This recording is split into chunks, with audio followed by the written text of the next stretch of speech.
All the world is a stage, and all the men and women merely players. They have their exits and their entrances. This is one of Shakespeare's most frequently quoted passages. I think these lines are so popular because they contain one of the strongest metaphors of action. In action, indeed, we act like players on a stage, don't we? And then there's something else. Shakespeare's lines also have a historical validity. Did you know that throughout history, public places have been consciously laid out like stages? We live in an age of mass communication. In times when there was no internet, no television, no radio, no newspaper, every form of political power needed a public place to present itself. The free Athenians, the free citizens of Athens, assembled at the Pnyx Hill. The Roman Forum was a public place. At the Roman Forum, speeches could be delivered.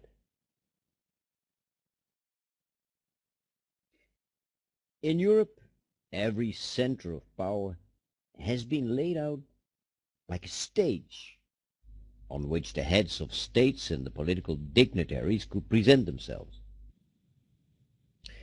Look at St. Mark's Square in Venice. This is how Canaletto painted the arrival of the French ambassador at the Doge Palace. Isn't it like a stage? For us, it almost looked like a scene from an opera. I've taken you to Versailles. Now, is this a stage or what? Look how at Versailles a series of courtyards is laid out like a huge stage on which the royal family, the heads of states, political dignitaries, and guests of honor could make their triumphal entry. Throughout its history, Catholicism has created public spaces in which the Church could display its power, its splendor, and its magic. Bernini created a fabulous stage when he designed the square in front of the Basilica of St. Peter. Although we witness what Max Weber called the disenchantment of the world, at St. Peter's, the main actors of the Catholic Church still make their entrance and their exit with the unique splendor of the past.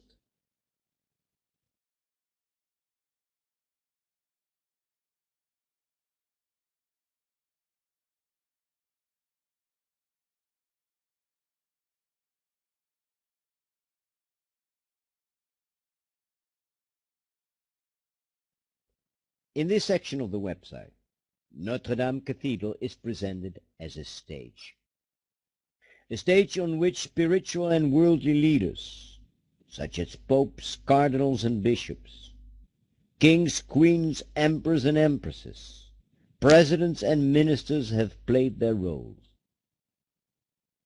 On this stage, preachers, philosophers, and musicians reached out to be heard. It has been a setting on which collectivities such as the sick, the paupers, the miserable, the masses have made their entrances and their exits. The coronations, the weddings, the funerals of the political leaders, supported by the ceremonies of the clergy, interwoven with the confessions and executions of the punished, interrupted by acts of violence of outcasts, demonstrations of outsiders, form a play which offers a concise history of France. All the world's a stage. Men and women merely players. These plays by William Shakespeare are divided into acts, and every act has several scenes. This section of the website is structured likewise. The history of Notre Dame covers 9 historical periods, and every period is represented by various events. Well then, stagehands have prepared the cathedral for the first scene. Actors are appearing in and around the church. Near the altar, in the choir, in the nave, on the towers of the cathedral, at the Place du Parvis and at the Episcopal Palace, the actors are ready to perform their dramatic roles. The drama will cover a period of 800 years. It will chronicle culminating points and lowest ebbs in the history of France and reveal the unique identity of the French.